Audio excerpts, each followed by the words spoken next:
军武催眠军迷每周的节日。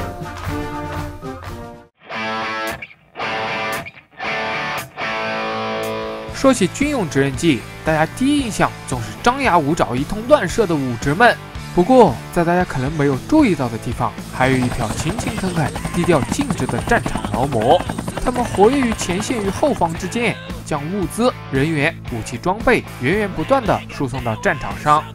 这些搬砖力士们劲大活好，随叫随到，是现代化军队快速机动部署与作战的保障。今天我们就来探索一番，这些大块头直升机们都有哪些独特的神通。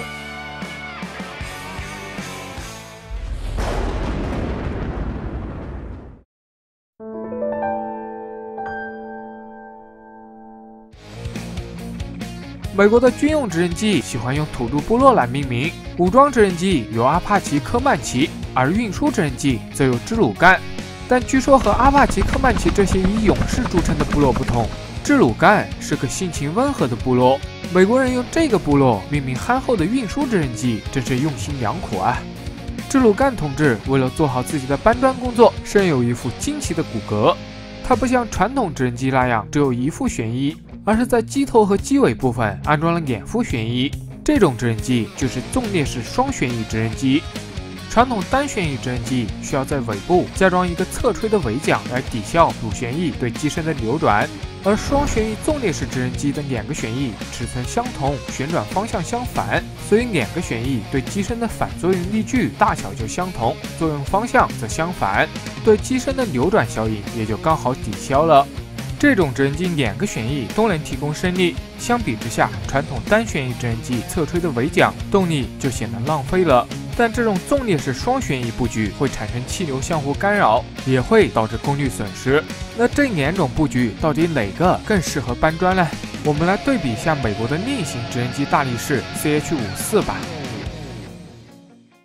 CH-47支鲁干首飞于1961年 ，CH-54空中吊车首飞于1962年，这年算同代公有了。早期的 CH-47A 最大起飞重量不足15吨，经过后续一系列的改进 ，CH-47D 最大起飞重量达到22吨。相比之下 ，CH-54B 只有19吨，而且空中吊车的航程也比支鲁干短。这2位力士诞生的时期，也是美国直升机发动机从活塞过渡到涡轴的时期。支鲁干有幸成为先驱者，一开始就安装了涡轴发动机，而空中吊车直到后续版本才换成涡轴发动机。支鲁干和空中吊车都装有2台发动机，且功率差不多。需要注意的是，支鲁干并不是一个发动机驱动一个旋翼，而是和常规直升机一样，2台发动机都并在后面，靠长长的传动轴驱动前面的旋翼。其实对于美国人而言，已经不是第一次打造这种纵列式双旋翼直升机了。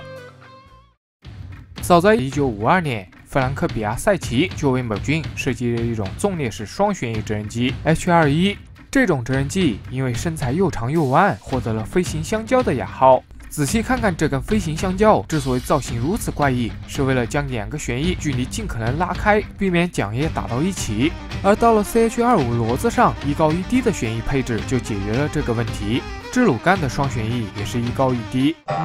本来我是这么想的，直到我又仔细看了下旋翼旋转的细节，这尼玛本质上就是交叉互切，只要转速一样，掌握好节奏，就不可能打到一起嘛。至于支鲁干高举后旋翼的原因，除了发动机和机械结构使用尾门装卸人货时最大程度的不受干扰，是这种布局的最大好处，包括特殊地形、经济独立的狭隙方式。相比之下，有个垂直尾桨的传统直升机就很难办到了。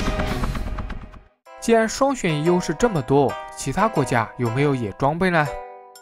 苏联在50年代初也搞出了一种纵列式双旋翼直升机雅克24，但是由于雅克24的2个旋翼太过庞大，旋转平面又如此接近，造成机身振动问题无法解决，而中途夭折。从这点我们可以看出，美国的双旋翼直升机从2个旋翼相互远离到一上一下相互错开，再到2个旋翼的旋转平面呈角度布置，这一路走来肯定是优化了很多相互干扰和振动的问题。回到苏联这边，加上后来由米里设计局研制的采用单旋翼布局的米6重型直升机用着还不错，因此之后的苏联直升机序列里再也没出现纵列式双旋翼直升机的身影了。英国布里斯托飞机公司在1952年也成功试飞了代号为布里斯托173的纵列式双旋翼直升机，随后又研制了布里斯托192直升机，但因技术和经济实力原因，最终没能修成正果。这样一来，美国人就成为了纵列式双旋翼直升机的独苗了。作为美国陆军的首席大力士，智鲁干尽管是个搬砖的，但却一遍又一遍地经历了战火的洗礼。从越南战争到海湾战争，再到新世纪的各种局部反恐作战，智鲁干都积极地穿梭于战场之中，甚至一不小心就冲在了一线。智鲁干除了驾驶舱里的3名机组人员外，主舱内还可以乘坐33到55名士兵，甚至还可以塞进小车。然而，其最大飞行速度却只有298千米每小时，这让它很容易成为地面火力的靶子。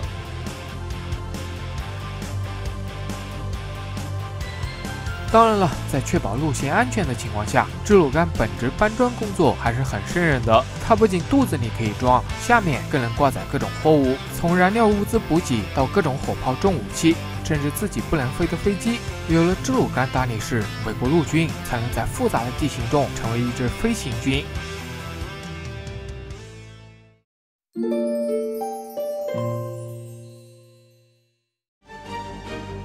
美军在陆地上搬砖有智鲁干，而在海上也有一种憨态可掬、有着优秀基因的搬砖历史，这就是 CH-53海上种马。海上种马采用传统的单旋翼带尾桨式布局，旋翼系统大体上与 CH-54空中吊车相似，有6叶主旋翼和4叶尾桨，桨骨由钛合金和钢制成，机身为水密半硬壳结构，采用可收放式前3点起落架，所有的起落架都采用双轮结构。为了方便在海上降落，机身两侧还各装有一个浮筒。为了节约登陆舰上的空间，尾梁和旋翼都可以使用液压动力自动折叠，整个折叠过程只需要155秒。机头部分有可伸缩的空中加油探管，可以像很多固定翼飞机一样在空中加油，也可以悬停在军舰上空，用舰上的油管给自己加油。CH-53为什么叫海上种马？看看这戳在前面长长的受油管，就知道官方的恶趣味了。哎，不对，这明明是受油管，不要在意细节了。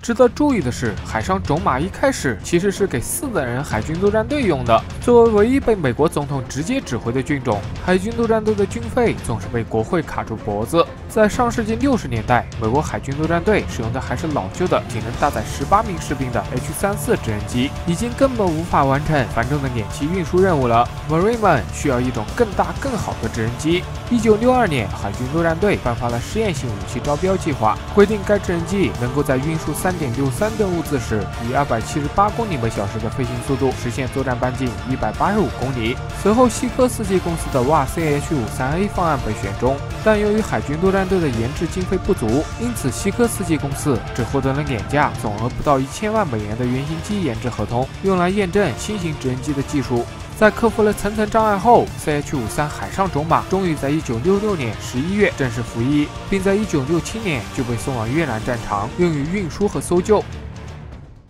在越战期间，大约有4200名美军士兵被海上种马救回，在战场上回收了1024架飞机，比 CH-54空中吊车还要多。回收飞机的价值甚至超过了海军陆战队在 CH-53项目上的投资。战场上的优异表现让海上种马得以传续香火。早期版本的海上种马装有2台涡轴发动机，分别安装在旋翼轴两侧的短舱内，最大起飞重量19吨。1981年服役的改进型 CH-53E 超级种马换装了3台发动机，2台装在机身两侧，另一台安装在机身后部左上侧，最大起飞重量上升到了33吨，载客量可达37到55人，并且超级种马还配备了 ANAAR-47 导弹告警系统传感器，甚至还可配备响尾蛇导弹。借此，西科斯基公司逆袭的波音将美国最重型直升机的宝座夺回。这4等人竟然用上了这么好的搬砖神器，1等人怎么能忍？于是乎，超级种马便衍生出了美国海军用的长航程版本 MH-531海龙。不得不说，1等人就是任性。既然大家用了都说好，西科斯基决定继续让种马繁衍后代。下一代 CH-53K 种马王所有壳体和横架都采用碳纤维复合材料，并且专门换装新的涡轴发动机和传动系统，最大起飞重量将达到39吨。届时，西科斯基公司的种马家族将继续稳坐美国最重型直升机的宝座。不过仅仅是美国。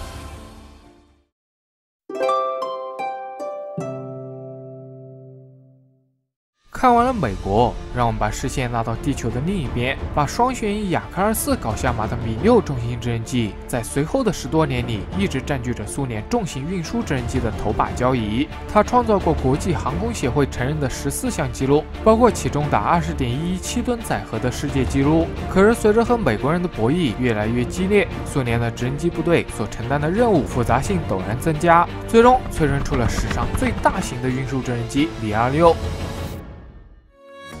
米26从1971年开始研制，到1983年开始投入使用，最大起飞重量达到56吨，可以内部装载或外部吊挂20吨物资。2台涡轴发动机安装在机身上部旋翼轴前面，能进行动力互补。在其中一台动力不足或失效的情况下，另一台发动机可以输出最大功率，以维持飞行动力。米26的旋翼直径达32米，有8片桨叶，是世界上桨叶片数最多的实用单旋翼直升机。尾桨装有5片全玻璃钢桨叶，为了适应高寒地区使用，米26的旋翼和尾桨上还装有电热防冰装置。1986年4月26日，切尔诺贝利发生了震惊世界的核电站爆炸事故。根据绿色和平组织公布的统计数字显示，从切尔诺贝利核事故发生到现在，共有超过4000人死亡，全世界共有超过200万人遭到了切尔诺贝利核事故的威胁，整座切尔诺贝利城因此被废弃。而米26在整个事故期间也遭遇到了自服役以来最严峻的一次挑战。为了使放射性尘埃降到地面，不随空气的流动而飘散，避免造成更大的损失，在事故发生的1周后，即5月2日，一款被米尔直升机厂紧急设计的防辐射米26S 就从白俄罗斯抵达事故发生地，执行喷洒一种粘性液体的特殊任务。在执行任务时，一些沾上了粘液的放射性尘埃会附着在机身表面，时间一长，整个机身的表面和外部的孔洞里都会沾满放射性尘埃。这对于机组成员造成的伤害无疑是巨大的，但是在执行任务前，部队的上级部门并没有向机组成员透露事故的危害程度，并且告诉他们机身的核辐射量是在安全范围内，机组成员也因此并未配发防护服。对于已经接受了近40年核安全教育，时刻准备着核大战的机组人员来说，这些谎言是瞒不住他们的。虽然每一天都有人倒下，但他们明白，即便是在没有任何防护措施时，也要挺身而出。每一次从核反应堆上方经过，飞行员都会受到一次大剂量的核辐射，很多人因此患上了辐射病，甚至献出了宝贵的生命。巨人米26在救灾上的天赋不仅战斗种子自己在用。2008年中国汶川地震受灾期间，就有2架米26参与了救灾工作。5月20日，一架米26仅出动2架次，就将230名受灾群众转移到了安全地区。整个救灾期间，米26共调运了推土机、挖掘机等重型装备60余台，总重达800余吨。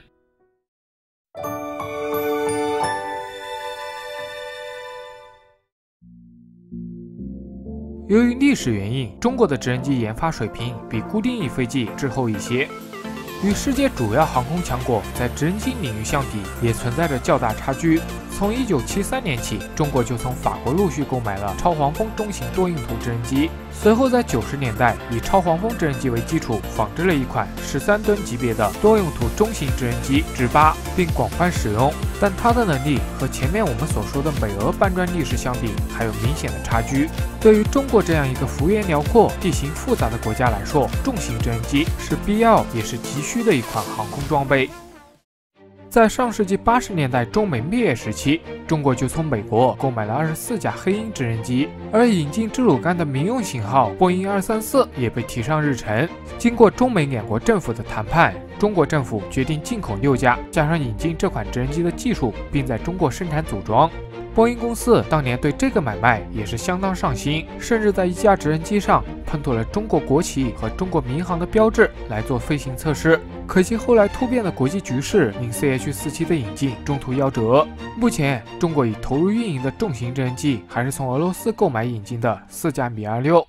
2015年，中国航空工业集团与俄罗斯直升机公司签署了重型直升机项目企业间合作框架协议。根据目前透露的信息来看，中国和俄罗斯联合研制的新一代重型直升机依然采用单旋翼加尾桨的方案，重点是双旋翼直升机目前还不在规划之内，毕竟这项技术中俄两国都不擅长。在2017年第4届中国国际直升机博览会上，展出了新型直升机的设计方案，最大起飞重量38.7吨，实用升限6000米，最大航程达800千米，巡航速度270千米每小时。虽然最大起飞重量与米26相比仍有一定差距，但已远远超过智鲁干和海上种马等其他主要重型直升机了。从目前的项目进展情况来看，新的重型直升机设计方案已经基本确定，相信在不久的将来，我们就能看到国产的搬砖力士们参与到军民工作的各个领域，为中国的现代化建设添砖加瓦了。